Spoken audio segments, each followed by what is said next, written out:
Hi guys! Magandarang hapon! Welcome back po dito sa Gandara sa You channel for Showbiz Update. So, eto na naman nga po tayo nagbabalik para sa Kim Pao update. And ngayong araw, pumapatungkol po ito sa viral video or clip po ng Showtime. Ang pag-uusapan po natin. Hinggil po ito sa pangungulit ni Vice Ganda kay Kim Chu. Kasi parang gusto po atang pasayahin ni Vice Ganda yung mga fans ng Kim Pao.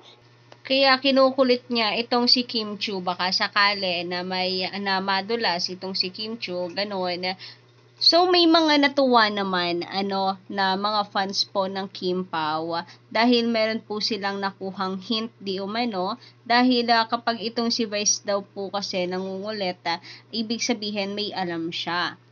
Ibig sabihin ay totoo. Usually ganyan naman daw kasi itong si Vice Ganda. Pero ganun pa man, meron naman pong hindi natuwa sa naging sagot ni Kim Chu kasi para sa kanila, itinatanggi daw ni Kim si Paulo. Bakit hindi pa daw umamin?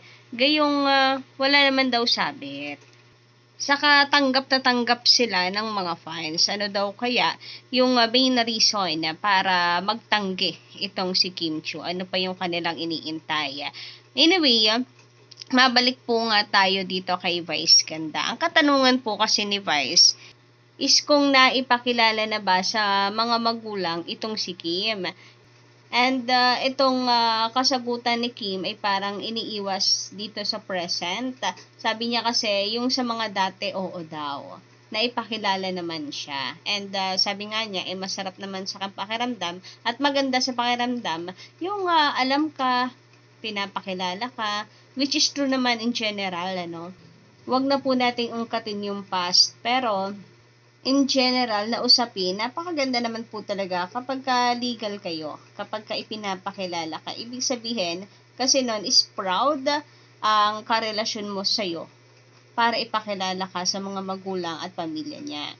Subalit dito po kasi sa sinabi ni Vice na sa ngayon, yung ngayon daw, kung naipakilala na siya. Sabi ni Kim, wala pa naman daw ngayon. Which is parang dalawang sanga yung kasagutan nitong si Kim. Maaring hindi pa siya naipapakilala at pangalawa ay hindi pa talaga naman sila or wala pa namang siyang karelasyon ngayon para ipakilala siya. So, dalawa lang naman po yan sa kasagutan ni Kim and wala naman siyang ibinigay na pangalan para magtanggi ng kung sino. Ina-assume lang talaga ng mga fans na si Paulo kasi sila lang naman yung mainit na pinag-uusapan po ngayon sa social media, hindi ba? Anyway, bukod sa mga natuwa, nagalit, meron din pong mga basher naman na nagsusulputan at sinasabi na si Kim Chu daw kasi kaya hindi pinapakilala pa ni Paulo sa mga magulang ay dahil ayaw or hindi boto ang mga magulang ni Paulo Avellino para kay Kim kasi ang gusto ng mga magulang daw ni Paulo ay si Janine Gutierrez. Nako, saan naman kaya nila napulot ito, no? Ito kaya ay dahil lamang po sa hatred kay Kim Chu dahil natapos nga po ang love team ng Punin, tapos siya po ang pumalit, kumbaga. Siya yung sumunod na naging ka-love team ni Paulo Avellino. Meron kaya mga hindi pa rin nakaka-move on na mga fans ng Punin, kaya ganoon. Sabi nga po dito, hindi gusto ng parents ni Paulo Noble si Kim. Si Nini or si Janine po yung sinasabi dito. Si Nini ang gusto nila. Nasaktan nga sila nung nag-break yung dalawa. Ask nyo si Angela.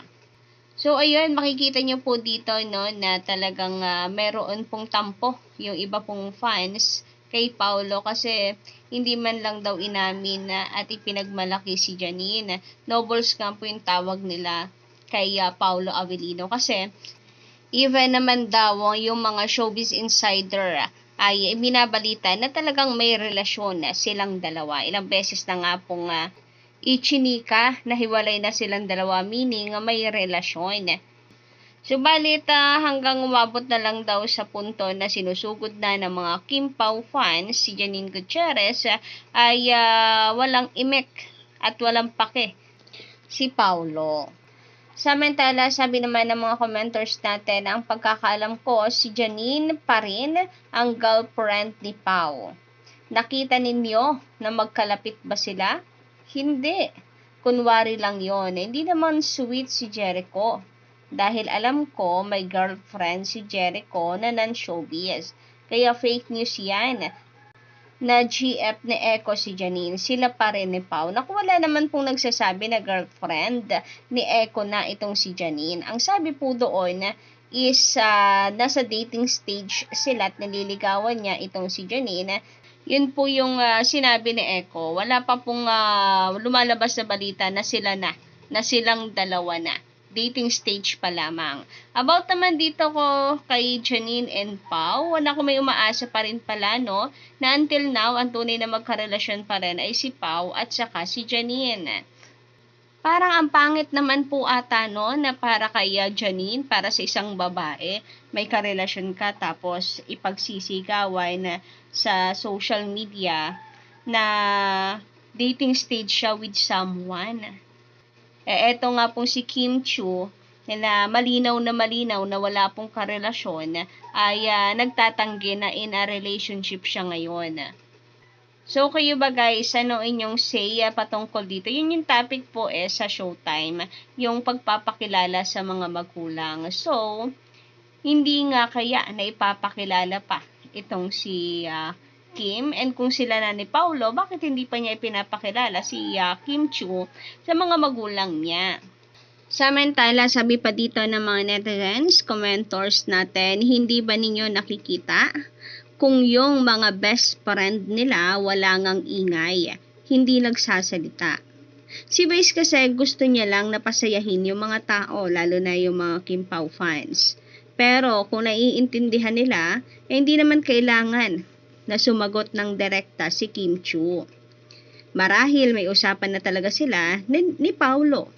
Kaya lang si Vice, bakit kailangan niyang kulitin si Kim? Kung alam naman nila ang tunay na relasyon ng dalawa. Dapat nga kung mahal nila si Kim, pinoproteksyonan niya. Dahil sila yung family ni Kim na tinuturing. Bakit lagi nilang nilalagay si Kim sa alanganin? At mangbash ng mga taong ang hangad lang ay masiyahan. Not because mahal nila ang Kim Pao, but because for their satisfaction. If you love them truly, you don't say anything bad for them. Haters go to hell. Understanding is like a treasure that nobody can steal it from you. Samantala, sabi naman dito, mahirap sagutin kasi kung si Kim ang unang magsasabi. If tunay na fans, bakit magagalit? Hayaan mo nang manggaling sa kanilang dalawa. Yung dalawa silang kaharap. Si Kimi, katwiran niya kung ilang buwan pa lang, isa war? Or save muna nilang dalawa. Baka aminin nga. Pero hindi naman nag-work, sayang din. Hayaan muna natin sila. And ayun nga, kapag ka naamin kasi, parang nagiging involved na po lahat. Parang lalong nagugulo. Nawawala yung peace. About naman sa mga fans, 101% agree naman tayo na kung talagang fan ka, hindi ka magagalit. Support lang. And everything naman po ay mayroong perfect timing. Kung hindi pa sila, baka hindi pa ito yung perfect time for them. And kung sila na, may tamang oras din sa pag-amin. Kasi silang dalawa naman po yung involved sa relationship na yan. So, sila yung nakakaalam kung kailan yung tamang panahon na sabihin sa mga fans, kung kailan sila amin. They know kung ano yung dapat for their relationship. Alam niyo naman na si Kim, nanggaling po yan sa isang open na relationship po. And tingnan nyo rin naman kung ano po ang nangyari sa ending. So may mga bagay na kinakailangan din na i-consider ng mga fans bago po ang mag-demand. Lahat naman po tayo ay mayroong karapatan na magdesisyon para sa ating sarili. At i-save yung inner peace natin kung saan sila komportable. So, yun lang guys ang ating update sa hapon pong ito. Kung nagustuhan ninyo, don't forget to click the subscribe button and notification bell for more updates.